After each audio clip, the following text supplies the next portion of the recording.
நம்மலாம் cough syrup எப்படி குடிப்போம்? அந்த மேல இருக்க பிளாஸ்டிக் கப்ல ஊத்தி குடிப்போம். இல்ல அந்த மூடியிலேயே ஊத்தி குடிக்கிற மாதிரி குடிப்போம். ஸோ அது ஊத்தி குடிக்கிறப்போ அது ஸ்வீட்டா இருக்கும்ல, அந்த சுகருக்கே நம்மளுக்கு பாக்டீரியா ஈஸியா கண்டாமினேட் ஆயிடும்.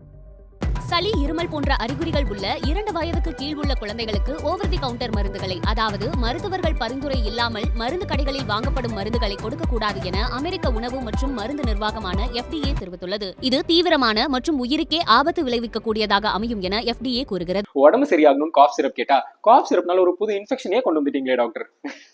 நாங்களாம் எந்த இன்ஃபெக்ஷனும் கொண்டு வரலங்க.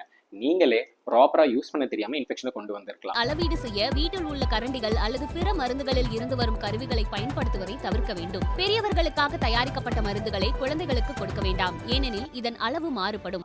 ஸோ காஃப் சிரப்போட எஃபிகசி எப்படி இருக்கும், எஃபெக்டிவ்னஸ் எவ்வளோ நாள் இருக்கும், எக்ஸ்பைரி டேட் தாண்டி யூஸ் பண்ணலாமான்ட்டு இந்த எல்லா கொஸ்டின்ஸ்க்கும் நான் ஆன்சர் பண்ணுறேன். மறக்காம என்ன ஃபாலோ பண்ணி வச்சுட்டு உங்கள் ஃப்ரெண்ட்ஸ்க்கு இதை ஷேர் பண்ணுங்க.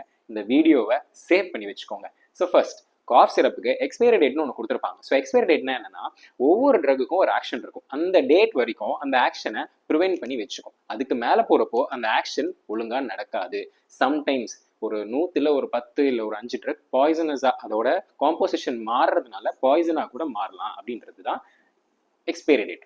ஸோ எஃபிகசி அப்படின்றது என்ன தெரியுமா? யூஸ்வலாக எக்ஸ்பைரி டேட்டுன்றது அந்தந்த பிராண்டு கொடுக்குறது. பட் எஃபிகசின்றது நாம தான் கொடுப்போம். என்னது, நாம கொடுக்குறோமா? ஆமாங்க. ஏன் தெரியுமா? ஃபார்மசிலேருந்து வாங்கிட்டு வந்த காஃப் சிரப்பை ஓப்பன் பண்ணுறது யாரு? நாம தான். ஸோ ஓப்பன் பண்ணுற டேட்லேருந்து 1 மந்த் கரெக்டாக கணக்கு வச்சு 1 மந்த்துக்கு மேலே போச்சுன்னா அதை யூஸ் பண்ணக்கூடாது. ஸோ அந்த எஃபிகசியை நாம தான் டிசைட் பண்ணுறோம். ஓப்பன் பண்ணுற டேட்டை மறக்காமல் எழுதி வச்சுக்கோங்க.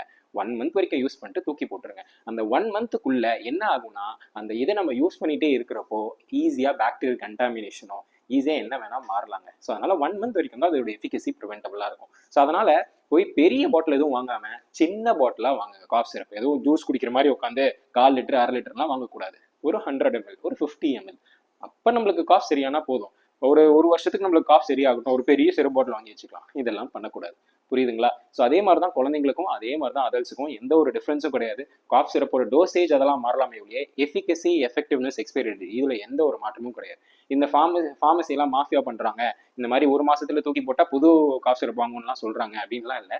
இதுதான் ட்ரூத். 1 மந்த்துக்கு மேலே யூஸ் பண்ணுறப்போ அதில் கண்டாமினேஷன் அதிகமாக இருக்கிறதுக்கு வாய்ப்பு இருக்குது. ஸோ அதை நல்லா அறிஞ்சு காஃப் சிரப்பை எப்படி யூஸ் பண்ணணும்னு பாருங்க. இல்லைனா காஃப் சிரப் யூஸ் பண்ணி எவ்வளோ பேர் இறந்து போயிருக்காங்க அதெல்லாம் நம்ம பார்க்குறோம்ல.